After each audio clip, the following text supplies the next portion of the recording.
Borders. You can add borders to your cells in an Excel worksheet. To add borders to your cells, follow the steps shown.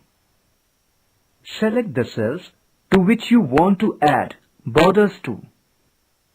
From the font group, on the Home tab, click on the drop-down arrow of Borders.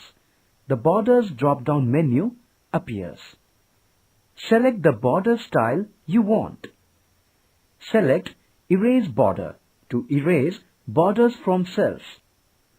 Click here to open the sub-menu for changing colors of the borders.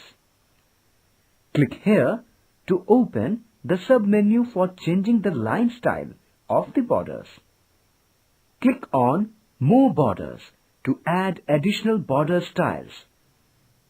This will open the Format Cells dialog box with the Border tab open.